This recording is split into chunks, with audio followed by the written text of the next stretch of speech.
واحلل عقدة من لساني يفقهوا قولي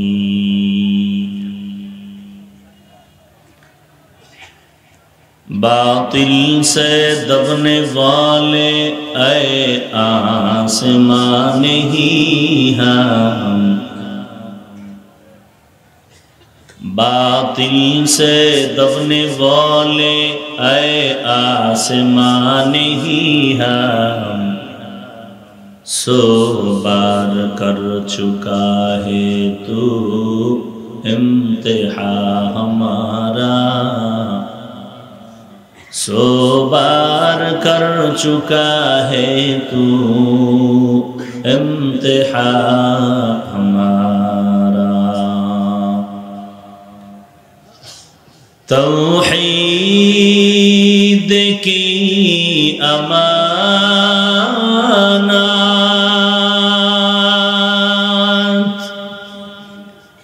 सीनों में है हमारे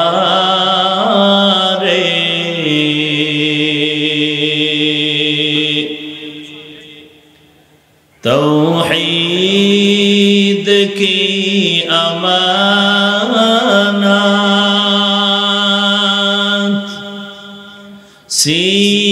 सीनों में है हमारे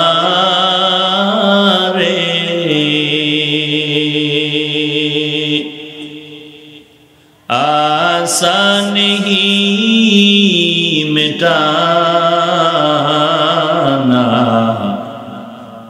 नामो निशा हमारा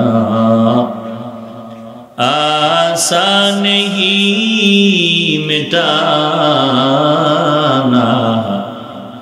नामो निशा हमारा मुहम्मद ने आकर कुफ्र को मिटाया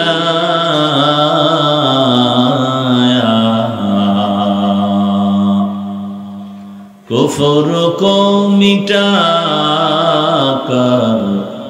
सदाकत बताया कुफ्र को मिटाकर सदाकत बताया। महती ए तफसीरुल कुरान महफिले उपस्थित मुहतरम सम्मानित सभापति प्रधान अतिथि विशेष अतिथि बृंद मुअज्जज मुकर्रम जातिर माथार मुकुट रासातुल अंबिया हजरत उलामाए करम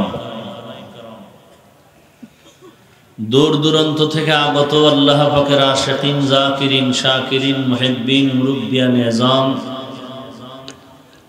কলিজার টুকরা আমার সমবয়সী যুবক বন্ধুগণ স্নেহের ছোট ভাই পর্দার আড়ালে অবস্থানরত শ্রদ্ধেয় সম্মানিত মা ও বোনেরা রব্বুল আলামিনের দরবারে লাখো কোটি শুকর ও সুজুদ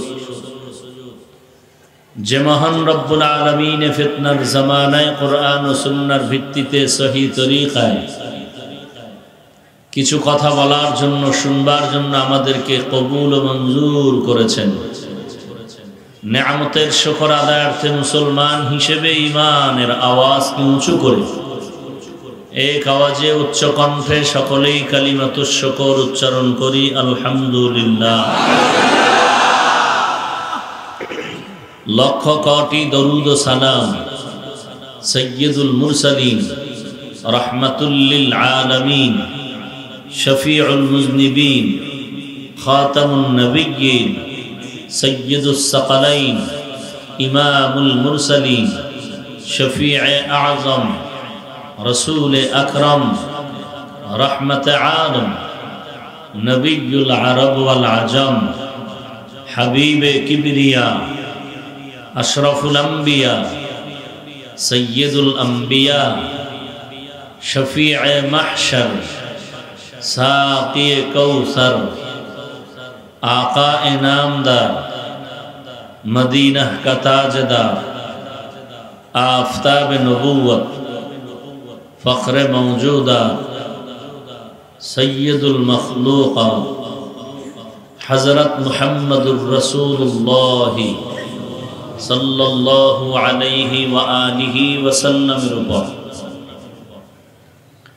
সর্বোপরি শুকর যাদের অক্লান্ত পরিশ্রমের মাধ্যমে আজ এই সুন্দর আয়োজন, সময় পরামর্শ অর্থ দিয়ে দোয়া করে উপস্থিত হয়ে মাইক লাইট প্যান্ডেলের ব্যবস্থাপনার মাধ্যমে সহযোগিতার হাত যারা বাড়িয়েছেন, এলাকার যুবক, বৃদ্ধ, ব্যবসায়ী, শ্রমিক, চাকুরিজীবী, বিভিন্ন শ্রেণী পেশার মানুষ, জনপ্রতিনিধি, প্রশাসন, উলামায়ে হাজরাত, আইম্মায়ে মাসাজিদ, প্রত্যেককেই আল্লাহ রাব্বুল আলামিনের সহযোগিতার খেদমতের বিনিময়ে দুনিয়াতে শান্তি, পরকালে চিরমুক্তির ব্যবস্থা করে দিন। আজ আমি আপনাদের সামনে কিছু কথা বলার নিয়তে কোরআনে হাকিমের শেষের দিকে একটি সূরা, সূরাতুল আসর তিলাওয়াত করেছি। বিশ্বনবী, শেষ নবী, মহানবী, শ্রেষ্ঠ নবী সাল্লাল্লাহু আলাইহি ওয়া আলিহি ওয়াসাল্লামের অসংখ্য অগণিত অমীয় বাণী, পবিত্র হাদিস শরীফের মধ্য থেকে একটি হাদিস পড়েছি। আয়াতে কারিমা ও হাদিসের আলোকে ইখলাস ও রুহানিয়াতের সমন্বয়ে কিছু কথা আমাকে বলার মতো, আপনাদেরকে শুনবার মতো হিম্মত, ধৈর্য, তৌফিক আল্লাহ পাক দান করুন, আমিন। ওয়াল আসর, আসরের শপথ। ইন্নাল ইনসানা লাফি খুসর, নিশ্চিত পৃথিবীর সমস্ত ইনসান ক্ষতিগ্রস্ত। ইল্লাল্লাযীনা আমানু, কিন্তু যাহারা ঈমান আনয়ন করবেন, ওয়া আমিলুস সালিহাত, আমলে সালেহ করবেন, ওয়া তাওয়াসাউ বিল হক, সৎ পথে মানুষকে আহ্বান করবেন, ওয়া তাওয়াসাউ বিস সবর, অন্যায়ের পথে বাধা প্রদানে সবর এখতিয়ার করবেন। চার গুণওয়ালা ব্যতীত বাকি সমস্ত ইনসান জাহান্নামী, ক্ষতিগ্রস্ত। রাসূলুল্লাহ সাল্লাল্লাহু আলাইহি ওয়া আলিহি ওয়াসাল্লাম ইরশাদ করেন, কুল্লু উম্মতি ইয়াদখুলুনাল জান্নাতা ইল্লা মান আবা, প্রত্যেক উম্মত জান্নাতেই যাবে যারা আমি রসুলকে অস্বীকার করে তারা ব্যতীত। কিলা ওয়ামান আবা, সাহাবায়ে কেরামদের মধ্য থেকে কেউ জিজ্ঞাসা করলেন, হে আল্লাহর রাসূল, কারা আপনাকে অস্বীকার করে? ক্বালা, নবীজি বললেন, মান আতাআনি দাখালাল জান্নাহ, ওই ব্যক্তি যে আমার অনুসরণ অনুকরণ করলো সে জান্নাতেই যাবে। ওয়ামান আসানি, আর যে আমার অনুসরণ অনুকরণ করলো না, ফাকাদ আবা, সে আমাকে অস্বীকার করলো। আর অস্বীকার করার কারণে সে জাহান্নামের শাস্তির যোগ্য হবে। এ হলো আয়াত ও হাদিসের সংক্ষিপ্ত তরজমা।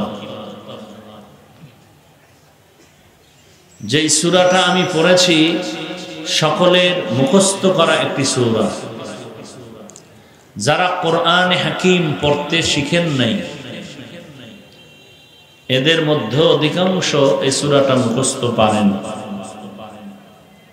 শুনতে শুনতে মুখস্থ হয়েছে। সূরাটা যদিও একটি ছোট্ট সূরা, আল আসরে সূরা, পাওয়ার অনেক বেশি। পাওয়ার চার মাযহাবের চার ইমাম এর মধ্যে একজন ইমাম শাফিঈ রাহমাতুল্লাহ আলাইহি লিখেছেন, আম্মাজান আয়েশা রাদিয়াল্লাহু আনহার প্রসিদ্ধ বর্ণনা মতে কোরআনে হাকীমের আয়াত সংখ্যা ৬৬৬৬। ইমাম শাফিঈ রাহমাতুল্লাহ আলাইহি বলেন, আল্লাহ রাব্বুল আলামিন যদি কোরআনের একটা আয়াত অবতীর্ণ না করতেন, গোটা জগৎবাসীকে শুধু সূরা আসরটা দিয়ে দিতেন, আর গোটা জগতের মানুষ যদি এই সূরা আসরের উপরে জীবনকে পরিচালনা করত, তো বিনা হিসাবে জান্নাতে যেত। এবার বুঝেন সূরাতুল আসর কি পাওয়ারওয়ালা সূরা। সূরাটির শুরুতে আল্লাহ রাব্বুল আলামিন শপথ করেছেন, ওয়া কাসমিয়া, আল্লাহ পাক বিভিন্ন সূরায় কসম করেছেন, ওয়াত-তিন ওয়াজ-যাইতুন ওয়া তুরি সিনিন ওয়া হাযাল বালাদিল আমিন ওয়াস-সামাই যাতিল বুরুজ واليوم الموعود وشاهد ومشهود والسماء والطارق وما أدراك ما الطارق النجم الثاقب والشمس وضحاها والقمر إذا تلاها والنهار إذا جلاها والليل إذا يغشاها والضحى والليل إذا سجى ما ودعك ربك وما قلى وللآخرة خير لك من الأولى لا أقسم بيوم القيامة ولا أقسم بالنفس اللوامة। আল্লাহ বারবার শপথ করেছেন, আমরাও মাঝে মাঝে শপথ করি, কসম কাটি। কেন? সন্দেহের অবকাশ থাকলে ওই সন্দেহ দূর করার জন্য বলি, বিশ্বাস করো, কসম করে বলছি এটা এমনই। বলুন তো আল্লাহ পাকের কোরআনে হাকিমের মধ্যে কি পরিমাণ সন্দেহ আছে? বলেন, সত্য কথা বলবেন, বাঘের মতো বিড়ালের মতো নয়। আছে কোরআনে কোনো ভুল? আছে সন্দেহ? আল্লাহর কথা কোরআন সত্য না মিথ্যা? কত পার্সেন্ট সত্য? একমত? কসমের আগে সত্য না পরে সত্য? আচ্ছা গেল। পৃথিবীর সমস্ত মানুষ যদি আল্লাহ পাকের কোরআনকে অস্বীকার করে, বলেন তো আল্লাহ পাকের কি পরিমাণ ক্ষতি হতে পারে? হবে? আচ্ছা, গোটা জগতের মানুষ যদি আল্লাহ পাকের কোরআন পরিপূর্ণভাবে পালন করে, মেনে নেয়, আল্লাহ পাকের কি পরিমাণ লাভ হবে? হ্যাঁ, তাহলে আল্লাহর কোরআন মানলেও আল্লাহর লাভ নাই, আমরা কোরআনকে নাউজুবিল্লাহ অস্বীকার করলেও আল্লাহর কোনো ক্ষতি নাই। কিন্তু আল্লাহর কোরআন নিজ স্থানে নিজ জায়গায় সত্য, অপ্রিয় সত্য। তো সত্য কথা তো সত্যই, সন্দেহ নাই। যালিকাল কিতাবু লা রাইবা ফিহি, আল্লাহ তো চ্যালেঞ্জ করে দিলেন। তাহলে শপথের কি প্রয়োজন? সন্দেহ দূর করার জন্য তো কোনো কসম লাগে না, সন্দেহ নাইই, তো দূর করবে কি? লম্বা চওড়া আলোচনার নির্যাস হলো, মূলত আল্লাহ পাক রব্বুল আলামিন শপথ করেছেন যেই জিনিসের উপরে, ওই জিনিসগুলো অন্যান্য জিনিস থেকে মূল্যবান, এটা বোঝানোর জন্য। 2 নাম্বার, আল্লাহ শপথ করে যে কথাগুলো সামনে পেশ করবেন, এই কথাগুলো অন্যান্য কথার থেকে অনেক অনেক অনেক গুরুত্বপূর্ণ কথা, এদিকে মানুষের মনকে আকৃষ্ট করার জন্য। আল্লাহ শপথ করলেন ওয়াল আসর, আসরের শপথ। আসরের, আসর কি? মুফাসসিরিনে কেরাম আসরের অনেক অর্থ লিখেছেন। আজ আমি শুধু দুটো অর্থ করার চেষ্টা করব, জানি না শেষ করতে পারবো কিনা। এরপরে আলোচনা হবে ইন্নাল ইনসানা লাফি খুসর, এরপরে হবে ইল্লাল্লাযীনা আমানু ওয়া আমিলুস সালিহাত ওয়া তাওয়াসাউ বিল হক ওয়া তাওয়াসাউ বিস সবর। ঈমানদার হওয়া, এরপরে ঈমান কি জিনিস, কত প্রকার, দ্বিতীয়ত আমলে সালেহ করা, নেক আমল, নেক আমল কি জিনিস, কত প্রকার, এরপরে সৎ পথে দাওয়াত দেওয়া, সত্য পথে দাওয়াত দেওয়ার সিস্টেম কি হবে? সবাইকে ধরে মারো, পিটাও, নামাজ পড়ে না মারো, এরকম গালি দাও। আবার যারা অন্যায় করে অতাওয়াসাউ বিস সবর, বাধা দিতে হবে। সেই বাধাটা কেমন? লম্বা চওড়া আলোচনা, নিয়ত করে দেখি কত দূর আগানো যায়। আল্লাহ শপথ করে বললেন সব ইনসান জাহান্নামী। ইন্না, নিশ্চয়ই, আল ইনসান, সব ইনসান, একজন না, আলিফ লাম ইস্তিগরাকি, সব ইনসান, পৃথিবীতে যত মানুষ আছে সব মানুষ জাহান্নামী, ক্ষতিগ্রস্ত। ইন্নাল ইনসান, নিশ্চিত সমস্ত ইনসান। আবার বলেন লাফি, লাম তাকিদ, অবশ্যই, খুসরিন, ক্ষতিগ্রস্তের মধ্যে নিমজ্জিত।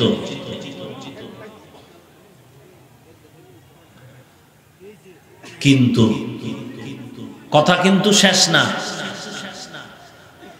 সব ইনসান জাহান্নামী, তাকিদ দিয়ে বললেন ইন্না, নিশ্চয়ই, আবার লাম তাকিদ, লাফি, অবশ্যই, সব ইনসান ক্ষতিগ্রস্তের মধ্যে। কথা শেষ না আরো আছে? বলেন। ওদিকে নবী কি বলেন? কুল্লু উম্মতি ইয়াদখুলুনাল জান্নাহ, সব উম্মতেরা জান্নাতি। সূরা আসরে আল্লাহ বললেন নিশ্চিত, অবশ্যই, সব ইনসান জাহান্নামী। নবী বলেন সব উম্মতেরা জান্নাতি। তাহলে এতটুকু কথায় যা বুঝলাম, আল্লাহ রাগ দেখাইলেন, নবী দয়া করলেন। কিন্তু হিসাবে দয়া কি আমার রসুল থেকে আল্লাহর কম? হ্যাঁ, যাদের রাগ বেশি তাদের দয়াও বেশি, দয়াও বেশি। নবীও কথা বলে শেষ করেননি, ইল্লা, কিন্তুর ব্যারিকেড দিয়ে